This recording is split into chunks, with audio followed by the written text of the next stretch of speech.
Welcome. Today you set up your full professional developer environment and ship your first real application.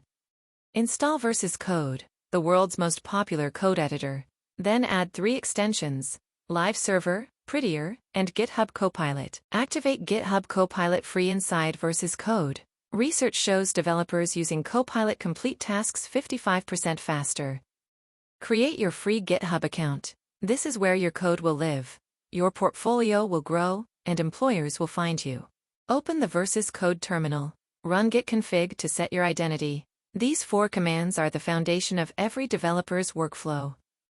Create index.html, styles.css, and app.js. Open them in VS Code.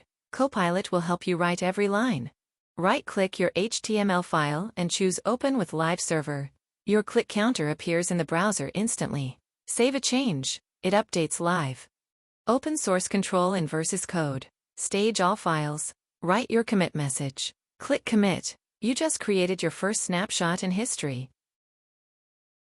Click Publish Branch. In seconds, your code is on GitHub, visible to every recruiter, collaborator, and future employer on the planet. Your environment is ready. Your first commit is waiting.